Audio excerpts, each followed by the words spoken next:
Hey guys, today we have my friend Erin Fox. So, how long ago did you just get off the road? I got off the road December 20th. Really? Yeah. You guys toured. So when did you start touring for that tour? I left in July. Wow. Yeah. Wow. Yeah.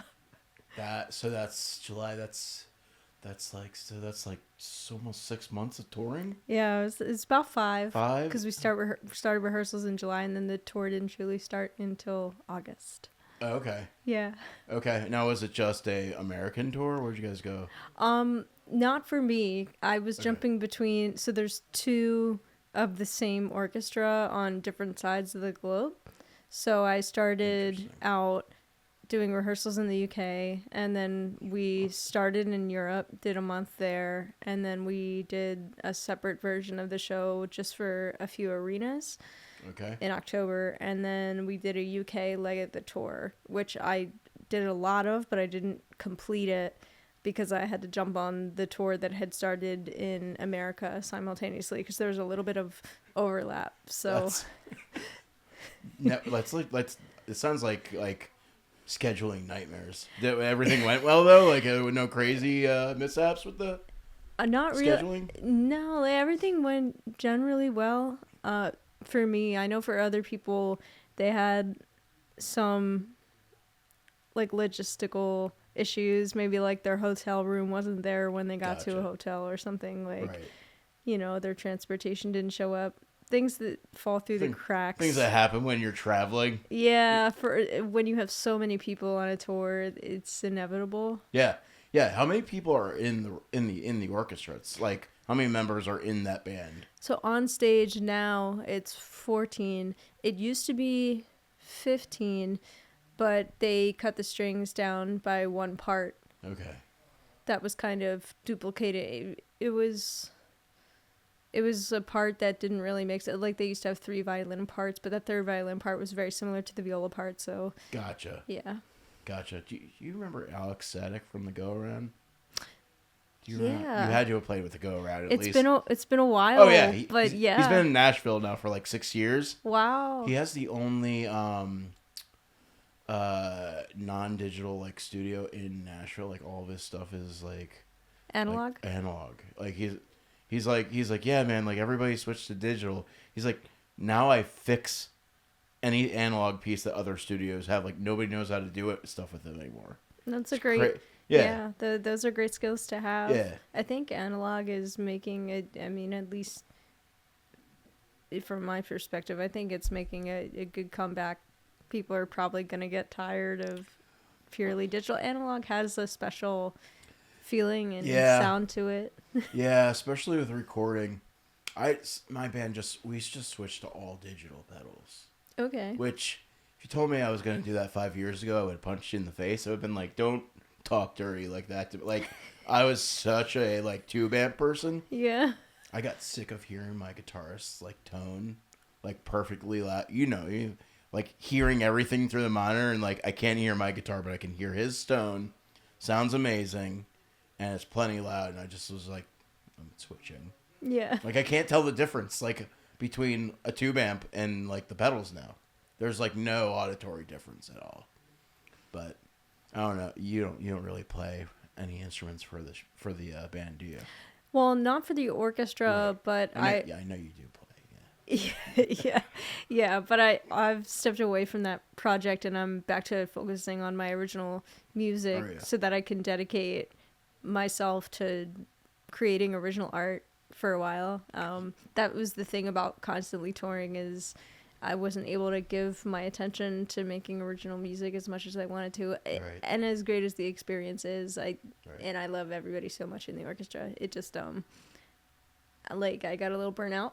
Yeah. So it's nice to be home and to be playing shows and to reconnect with my community and to be writing new songs. And Or you're taking a break from that band, or like yeah. Okay. Yeah. Have you set like a time, or like are you just like, is it just kind of like indefinite? It's indefinite. I haven't like made a decision as to when I'll return, but Gotcha. I'm really happy to be focusing on original projects and Yeah. being part of the Philadelphia music community again. That's cool. Yeah, Alex Sack was touring with Here Come the Mummies. Oh, I'm not familiar, but that sounds really cool. It's almost like a full orchestra. They have like 5 or 6 like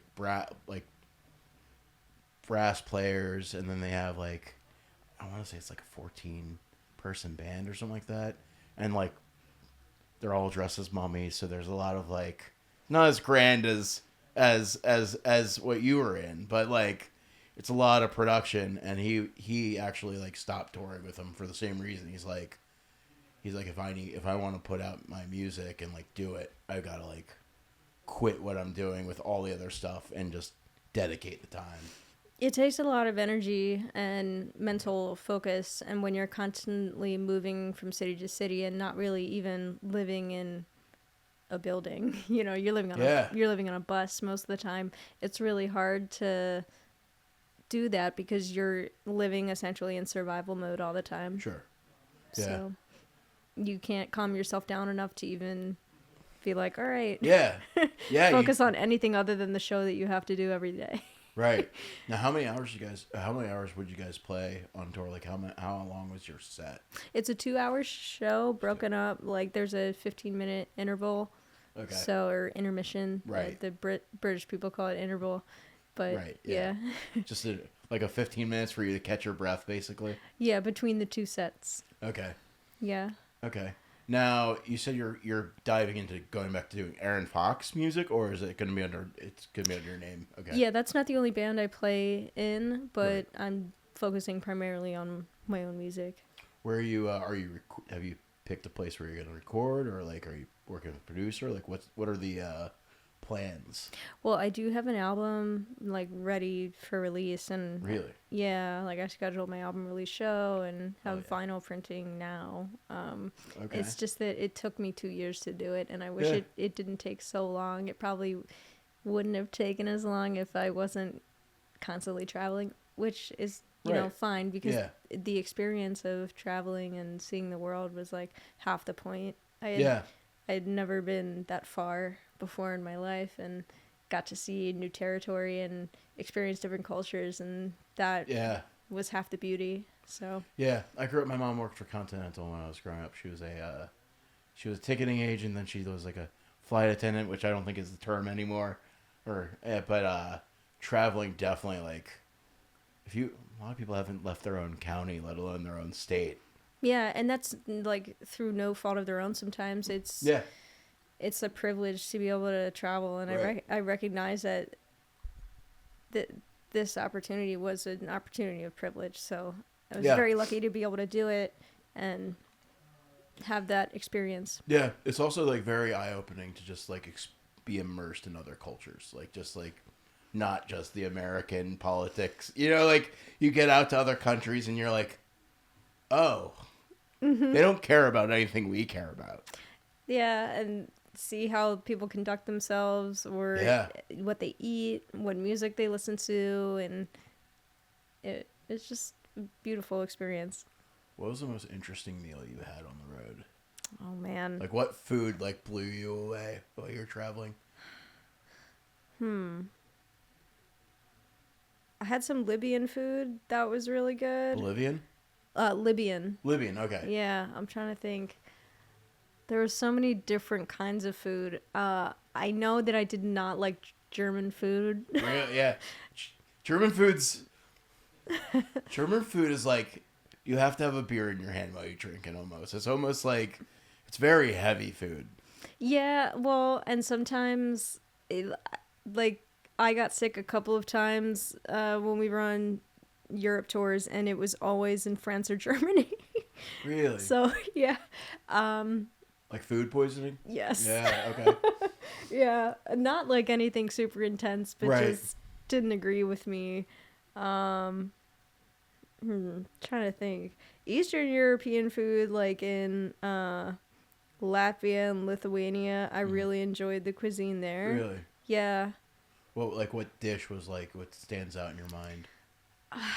I was really picking from like pictures. I would have to Really? show you. Yeah, because it wasn't in You're in not reading. You're English. like, oh, I'll take that. Yeah, or like Estonian food, amazing. Like Okay.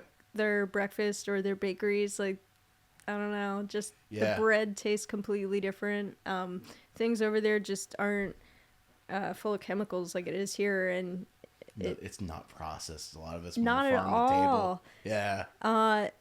Irish food, like I know people say Right. corned beef and cabbage, why? But it's like that's the American perception of Irish food. Like I actually had steak and potatoes over there, which sounds so basic, but it really, because there's no chemicals and it was completely fresh, it was like, oh my god, it was incredible. Yeah, the last country I spent time in was Colombia, South America, for like 3 weeks. And like while you're sitting in traffic, because it's one of the worst. It's one of the worst. Bogota is like one of the worst places to drive. Like makes New York look like a cakewalk. Like it's intense. But while you're sitting in traffic, there are people coming up and trying to sell like fresh made cheeses, like baked goods, like grilled chicken, like skewered chicken, and like everything's like it was killed that day and cooked. Like it's all like there's no chemicals. I ate like a pig and I think I lost like 15 pounds while I was there. That's the other thing. Like people will say they go vacation in Europe and they lose a bunch of weight even though they ate more. Yeah. And it's because the food isn't super processed and because you walk everywhere. You don't have the option of driving everywhere because the roads are so old and small and made of stone. You know, that wouldn't do well with, wouldn't agree with a car necessarily everywhere. So people ride their bikes or walking or, you know. Yeah, there's a lot more public transportation in Europe too. I noticed that, and it's easier to navigate. Yeah, well, it's also it also is like Europe is the size, like all of Europe is like the size of America. Yeah. I remember taking the train and we passed through like 3 countries when I was in Europe. Yeah, you could do that easily on like Eurostar, which reminds me of our regional rail in Pennsylvania. Yeah, that's one of the things I think I enjoyed the most when I traveled was the train rides, just because like we do have there's that train that you can take that goes across the United States. I've seen a lot of influencers do it. It's not Amtrak. What is it? I know what you're talking about. Yeah. And I can't recall the name. Yeah, I've heard it's definitely something that's on my bucket list. But I heard it's not like people that have traveled to other countries. They're like, it's not as good as other countries, but like you get to see America, even though I think it's like a 2-day train ride. I would probably do it. Yeah, I heard the pros and cons. I'm like, whatever, I'll do it. It sounds fun. Yeah, it's definitely like a bucket list. I do want to like drive across the United States at some point. Yeah. Like I can't drive, so I would have to be like a passenger, the passenger princess, or a co-pilot. I would be useful. Maybe not with a paper map, but I would be happy to navigate. Okay, all right, okay, and bring the snacks. All right, okay, cool. All right, you're not. Yeah, all right, I like that. Now you started doing segments of rating the green rooms at venues, right? Not the green rooms, the showers, because I wanted to show that touring isn't all glamorous. And a lot of times non-musicians will think like, oh, you're living such a glamorous rock star life. And it's like, well, the show part is definitely fun. And I love performing and lifting others up and like putting a smile on somebody's face. But it's not glamorous afterwards all the time. Yeah. Sometimes we get lucky. But other times it's like, this is what it looks like. Yeah. Yeah, I was backstage with the Deer Hunter at Union Transfer, and I forget who it was in the band that like was just like, I love the green room. He was like, he was just like, this whole tour they've been really bad. He's like, finally we have like our own showers and like places to kind of like spread out. And he was kind of telling me about like some of the different venues. He's like, dude, he's like, some of the green rooms here, like they were just like, I can't believe they call them green rooms. Yeah, it can be really hard on your mental health. Like if you get a string of those, we would do 5 days on and 1 day off for like a lot of the U.S. run. And if you have a string of 5 days of bad showers, It can just like ruin you mentally. Now, are you usually do you shower before and after the show, or is it just after the show? Like, what's the Just after, usually, because my routine would take so long Gotcha. that I wouldn't want to hog that. A lot of the times you're sharing with other people and you have to be considerate of them. And, I would have to start doing my makeup for the show before sound check. Right. So, because otherwise I wouldn't be able to eat dinner. Yeah, how long does the makeup take? And it takes a while. Like 2 hours? Yeah. Well, if I add hair into it, maybe. Yeah. So I'd be there warming up, doing makeup before sound check. Then I go out, get food when sound check's done, because sound check would sometimes be a rehearsal if we had a new person rotating coming in. Okay. So sound check was always blocked out from like 3 to 5. If we would get out early, then it'd be like, yes, we have time to. And sometimes I'd take a nap before the show because you're always exhausted. You never fully sleep right on the bus. Yeah. So. Yeah, my buddy does sound for Creed. Oh, really? And like. He like now most of the band is on tour with Alter Bridge, so like he literally like said to me, he's like, I haven't been home for this long in 2 years. Like, yeah, he's been home for like 3 months. I think they finished in like September or something like that. I mean, they had killer tours, like, killed it. Come to think of it, one of our crew, and I can't remember who it was touring with them as well. So if I figure it out, they probably know each other. I mean, he's their sound manager. Like, he's been Scott's sound guy. Scott's the lead singer since 2016. Yeah. They had to have crossed paths. I mean, Kyle probably hired him. Like he did sound like or like a tech stage. Yeah, stage hand. Yeah. He knows Kyle. Kyle hired him. Amazing. Yeah. Like I kept calling him like their manager. He's like, I'm not their manager. I'm like, sound manager. He's like, fine, yeah. But yeah, he books. Sometimes he's booking all the like flights in for everybody, and he'll tell me like, I gotta get this guy from here and this guy from here and this guy. He's like. I'm just racking up the Delta points. It's true. Like, once you get those miles, you're like, great, I can go wherever. Yeah. Small world. That world, the tech crew is very small. Yeah. Mm-hmm. Yeah. I have a couple friends. I have a friend that used to do tour manage for I can't remember. It was an 80s band that you would. They were like not as big as Guns N' Roses, but they were up there. Sebastian Bach. What band was he in? Yeah, of course. I forget the name of the band he was in, but didn't he have his own act? Yeah. Yeah. I think Kyle did sound for him as well, but a guy I grew up with, Chris Mishner in Florida, was like their tour manager for God knows how long. Wow. And I don't think Sebastian Bach wasn't in it though.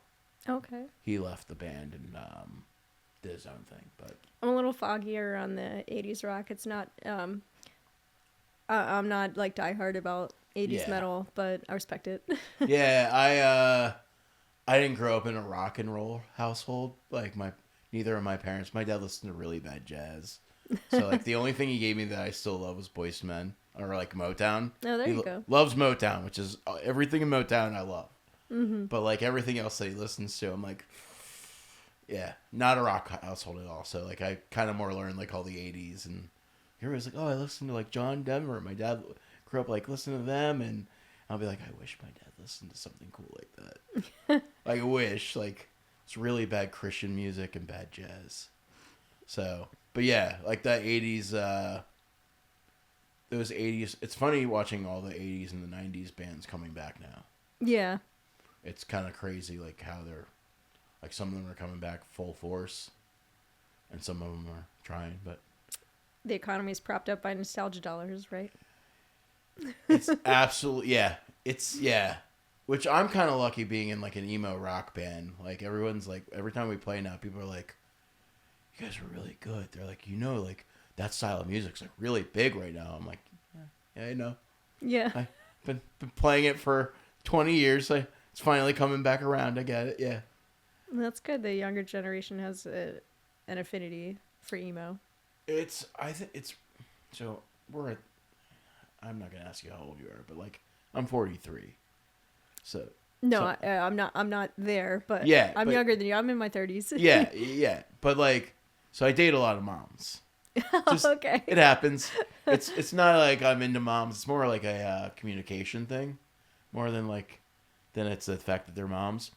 And I'm finding, especially when they have teenage boys or teenage kids, like they're listening to Oasis. They're listening to like stuff that came out on the radio when I was in high school or middle school. I was like that when I was a kid. I played music with a lot of people older than me, so I was exposed to a lot of classic rock, and I found that a lot of the best songs that I thought were from times where there was like tension in the country, like during the 60s and the 70s, and people were writing really meaningful lyrics, and so I really grasped onto that music.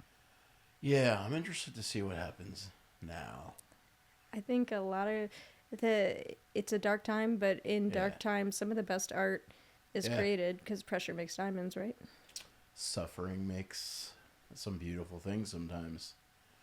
Yeah, I'm interested to see what happens because this is definitely a dark time. I like have a friend she's a mom.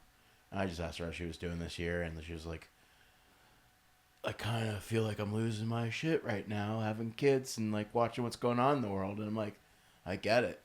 Like, but at the same time, like, I'm very interested to see, like, because we saw that in the 60s and the 70s with the Korean War and then Vietnam, like, started seeing a lot more just like people rioting against the United States, and then that's when we started seeing some really good music coming out. So I'm interested to see what comes out like this year. Yeah. Especially after this last year. Mm-hmm. It's like if you are paying attention, at least like no matter what side of the pendulum you're on, like there's definitely a lot to think about and write about. So I'm like very interested to see what shakes out in the music industry, even though music industry is super weird now compared to we met when I was working at Sam Ash, didn't we? I think so. Yeah, that might have been where I first met you. Yeah, absolutely. I think I had like maybe heard of you or met you at a show maybe once. Mm-hmm. But I think that was where we like talked. I think I had like seen you at a show but didn't talk to you, and then I met you at Sam Ash, which R.I.P. Sam Ash. I know. Love that place. Yeah. I cut past there. I did a shoot for a client like a week ago in Plymouth, Maine, and I was coming back on 476 and it got jammed up, and I got right off on that like that exit, like, and went past, and I was like, oh, stop. Oh, it's not there. Yeah. It made me sad. I even like thought about like stopping because I was right near the Guitar Center. I was like, no, like I'm not gonna stop there. Crossing enemy lines. Crossing the enemy lines. So, are you still doing music at all with your sister? Is she? Yeah, so we have another band with our best friend Kat, who was also in Resilient, and it's called Trauma Response. It's heavier, angsty, like ride girl music. Okay. But we haven't released anything. We're kind of quietly on social media, and we've just been kind of getting together and writing, and it's been really fun. And we're making music for the sake of music, not for the sake of like climbing any ladder in a scene or whatever. And we're just around. So yeah, eventually we'll play some shows for Foam with our friends. But like what I learned working with Resilient for years, and what my sister learned about herself, is that like she doesn't really enjoy touring. So, and that's fine. Yeah. So we would rather enjoy each other's company and like enjoy the magic of making music together than lose that completely because one of us wants to tour and the other doesn't. So that's why we have this little band now. There are a lot of even really big bands where when they start touring, when they start really like seriously touring, like they get signed to a label or they start getting some success, somebody in the band leaves because they're just like, I don't want to be on the road every day. It's overstimulating, and like you have to respect each other's boundaries and everybody's mental health state. So yeah, that's got to be interesting. You said 14 people in a band. Yeah. And then there's got to be the tech. The techs are probably with you. They have their own bus. Okay. Crew has their own bus. Okay. Yeah, but sometimes like some of the admin people in the orchestra will choose to be on the crew bus because it's quieter. Yeah. It's when you say it's quieter, you mean less partying? Yeah. No, Okay. I don't partake in any of the partying. I've been loudly sober for 8 years now. Okay. Yeah. So Okay. I'll like be the grandma downstairs drinking my tea, reading a book, Gotcha. or like I'll laugh with everybody and watch Right. YouTube or whatever we're doing, you know. Sure. Eat some junk food and then go to bed, you know. I rarely Okay. stay up until 5 a.m. unless like I have insomnia. Gotcha.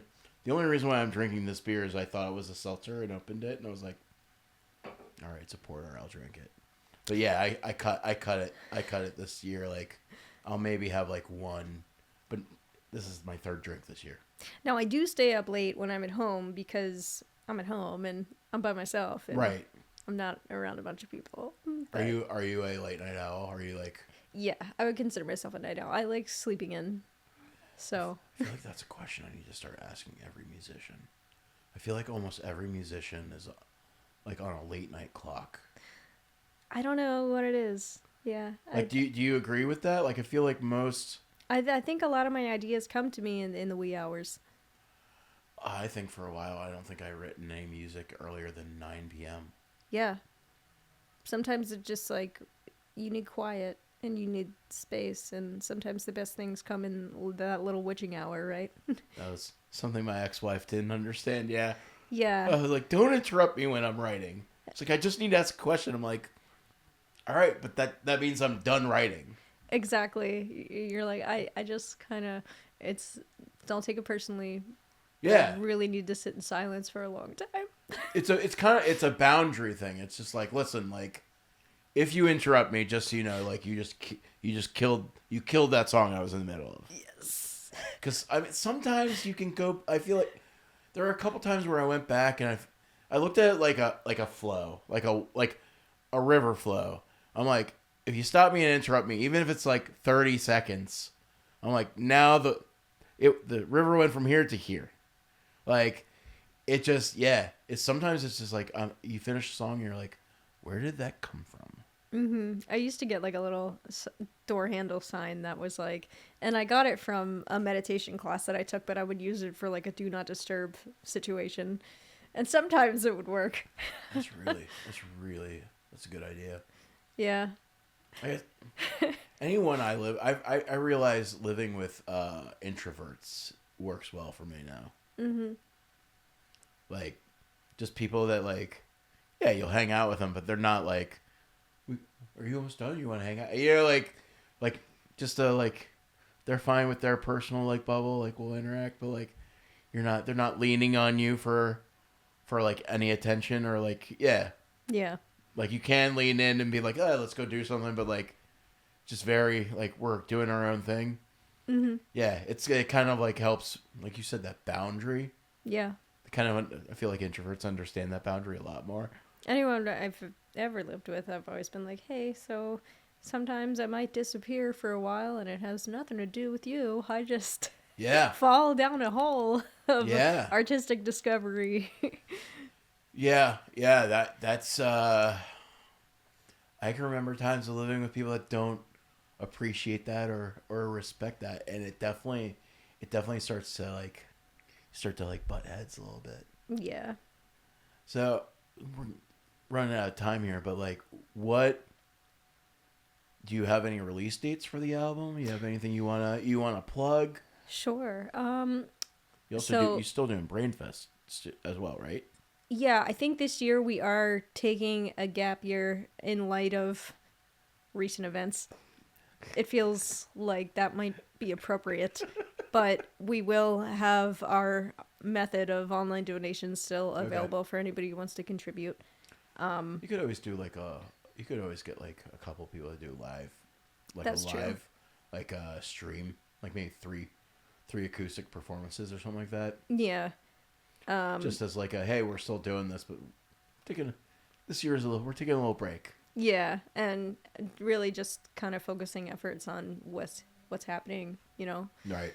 And causes that definitely reflect what's going on right now and that need aid. Right. That being said, so I am playing a Valentine's Day show, anti-Valentine's Day show at Warehouse 3. In Ardmore? Is that Ardmore or is that Swarthmore. Swarthmore? Yeah. Well, yeah. That's not a cause-related show. But I will be playing a benefit show for Juntos on March 15th. Okay. Which is an organization that helps serve our local immigrant community in Philadelphia. And I'm playing viola for a metal band called Lastema in Philadelphia. And I'm looking forward to that. That is March 15th. Okay. My own release show is not happening until June 4th, and that will be at Johnny Brenda's. Nice. Yeah. I love Johnny Brenda's. It's great. I forget what band I went to see there. It was like the first time I had gone there, and I was blown away by that venue. It's a cool room, but it's also like a cool bar. Yeah. Yeah. I live right near it. Do you? Yeah. Is that Fishtown? Mm-hmm. Right? Yeah. Yeah, I had a friend from high school that lived right on Frankfurt, like a couple blocks up. Mm-hmm. I used to just go and like stay with her and like so you're right there. There's a little grocery store underneath the L.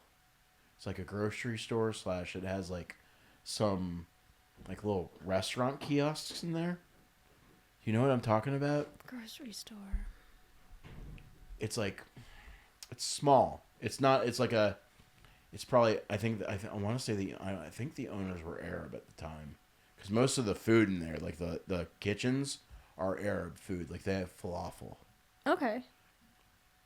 I'll look it up and send it to you. Yeah, send me a link. I've probably seen it. We were drinking whiskey one night and smoking a bowl, and like, it was like 1:00, and I'm like, oh, I'm so hungry. Is anything open? And she goes, we could get falafel. I was like, what? She's like, yeah, they deliver. And I was like, what? Yeah. They delivered like 30 falafel balls, fresh hummus, fresh pita chips. It was kill. Like, I still think about that today. That was like 2017, like 18. I think they were still there in like 2019 when I went. But like, I'll have to look it up and find it and send it to you. Amazing food. Yeah, even though the neighborhood has morphed a lot since I moved there, it's still an amazing melting pot of different kinds of cuisine, and I love how close I get to be to all of that. Yeah, I grew up on so many different ethnic foods, like Thai food, Indian food, and like we have some around here, but not like the city. Like the city has like so many different spots. So I do enjoy going, like, if I have a friend, like, go and visit them and be like, what do we have near here that's going to blow my socks off? Yeah.